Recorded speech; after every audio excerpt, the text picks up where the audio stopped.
Imagine waking up to headlines about Liberation 2.0 and patriotic new tariffs, and then a year later your rent is higher, your groceries cost more, and your boss is telling you there's no room in the budget for a raise, while the CEO just cashed a record bonus. That's not a conspiracy theory. That's literally how this stuff is designed to work.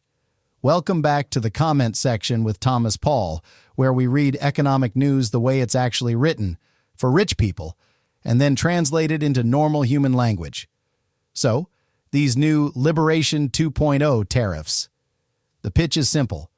We're told they're about national security, protecting American jobs, getting tough on bad actors, and even some wild Greenland-related geopolitical resource security angle. Wrap it in a flag, sprinkle in some freedom branding, and suddenly a trade war looks like a Marvel movie.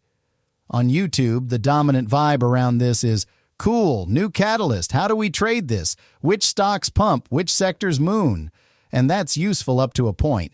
But here we're going to ask the question almost nobody with a thumbnail face is asking, who actually wins from these tariffs, and who quietly pays the bill? Because once you strip away the campaign slogans, tariffs are just class politics with customs paperwork. Let's lay out the basics first, calmly, before we light anything on fire.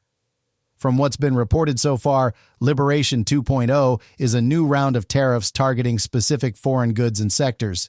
Think strategic stuff. Advanced manufacturing, key tech, industrial materials, greenish infrastructure components, energy-adjacent inputs, basically the plumbing of the modern economy. The justification list is familiar: national security, unfair trade practices, protecting domestic workers, securing supply chains, and we can't depend on potential adversaries for critical resources. Toss in a bit of resource geopolitics, hence the Greenland reference with its minerals and strategic location, and you've got yourself a nice cinematic narrative. Scale and timeline? It's framed as a multi-year program, not a one-week stunt. The message is, this is a structural shift, not a tweet tantrum. We're relying on secondary coverage here, so, as always, chase primary sources when you can. Read the actual tariff lists and policy docs, not just the clips some guy pulled while also shilling a trading app. Now, here's where things get interesting. Tariffs sound like a country versus country story. We hit them. But inside the country doing the tariffing, it's actually one class versus another. Who benefits? First, big domestic corporations in the targeted sectors. If you sell, say, steel, chips, batteries, or whatever's on this list, and the state slaps a big tax on your foreign competitors, congratulations, you just got a government-sponsored price umbrella. You can raise prices, claim you're responding to market realities, and blame it all on foreign villains. Margins go up. Shareholders clap. Second, politically connected industries. The places with the best lobbyists tend to mysteriously be the ones that get protection. Tariff walls aren't built around the national interest. They're built around whoever had the most meetings in D.C. last year. Third, politicians. Nothing says strong leadership in an election year like a dramatic trade move. You get to hold press conferences about independence and sovereignty while quietly not doing things that actually help workers, like raising the minimum wage or breaking up monopolies. But wait, it gets even wilder when you look at who loses. Workers pay in higher prices. Tariffs are a tax on imports. Companies don't say, ah yes, we will nobly absorb this with our profits. They pass costs along.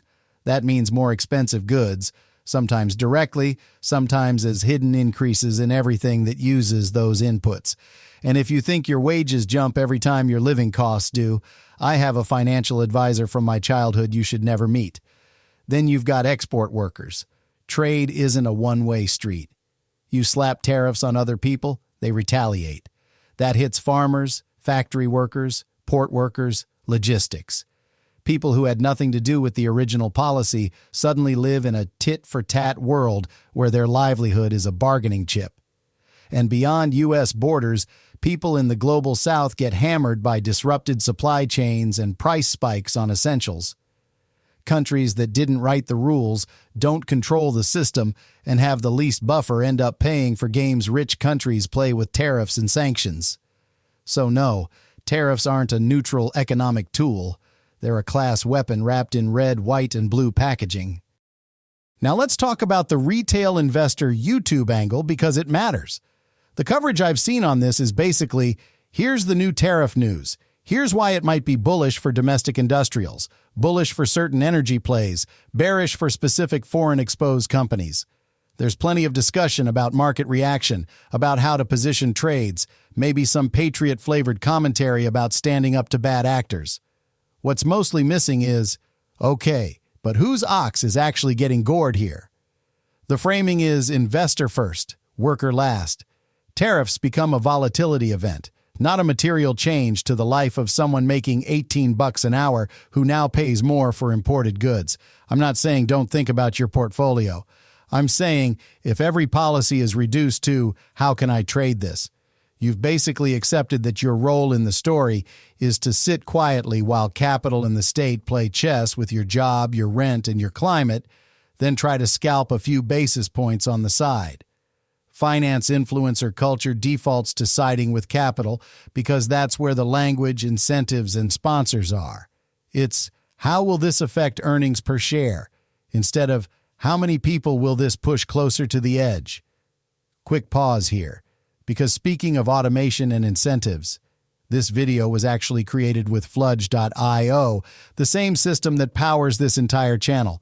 If you're watching this thinking, I'd love to run a channel like this, but I don't want to be on camera, that's literally what it's built for.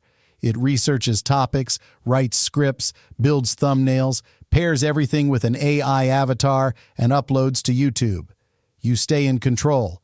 You can jump in at any step, give feedback, rewrite, or even record your own footage. It just removes the grind so you can focus on ideas instead of editing software. If that sounds useful, check out Fludge.io after this. All right, back to the green paint they're throwing on these tariffs. You'll notice how often this stuff is sold as green industrial policy, decoupling from dictators, or protecting the planet from dirty supply chains. On paper, that sounds great. In practice, it usually means keep control of critical minerals, rare earths, and energy tech inside the U.S. and a few allies, while pushing the dirty extraction and dangerous refining onto poorer countries, then punishing them with tariffs if they step out of line. The Greenland angle is a good example of the logic. Secure resources, secure shipping lanes, secure strategic territory for our companies, not theirs. It's not save the planet, it's save our profit share in the green transition. Climate justice would look like rich countries paying reparations, funding clean infrastructure in the global south, and accepting lower consumption at the top. What we're getting instead is, we'll build our own green empire, thanks, and use tariffs and sanctions to make sure you sell us your raw materials on our terms. If you want to see how this could look different, imagine trade policy actually written by workers and communities, not CEOs and defense contractors. You could tie tariffs to labor standards, zero tariffs for products made with strong unions and living wages, escalating tariffs for sweatshop conditions. You could do the same with emissions and environmental damage, combined with real funding for cleaner production in poorer countries, not just financial punishment. You could tax capital flows, the hedge fund money ping-ponging around the planet, way harder than you tax someone's grocery bill. You could build industrial policy that says, we're going to publicly fund and democratically control critical sectors, energy, housing, healthcare, and use trade rules to support that, not to protect private monopolies. Would that be messy? Absolutely. Would it at least be honest about whose side it's on? Yes. Instead, what we have now is tariffs designed so that when they say we're protecting American interests, what they mean is we're protecting American capital. And you can have slightly more expensive everything. When I was 12, I watched my parents lose most of their savings because they trusted a bank advisor who spoke in confident buzzwords. No big crash on TV, no dramatic moment, just months of quiet at the dinner table. That's what this stuff feels like. Tariffs don't explode overnight. They just slowly move money up the ladder, while the people at the bottom are told it's all for their own good. So here's how I'd treat every new tariff headline from now on. Not, is this good for America? But, Which class wrote this, and which class is going to pay for it? Follow labor organizers, climate activists, journalists in the global south, people who actually live on the sharp end of these policies. Don't just rely on Wall Street notes and the biggest finance channels to tell you what matters. If you found this breakdown useful, hit like so more people see it, subscribe to the comment section with Thomas Paul for more videos that read between the lines, and drop a comment. Who do you think really runs the economy? Politicians, billionaires, or someone else entirely? I'll be in the comments, probably with too much coffee, reading your takes. And quick disclaimer before we go, nothing in this video is financial advice. I don't know your situation, and YouTube is not your fiduciary. Do your own research, especially when people with money are telling you what's patriotic.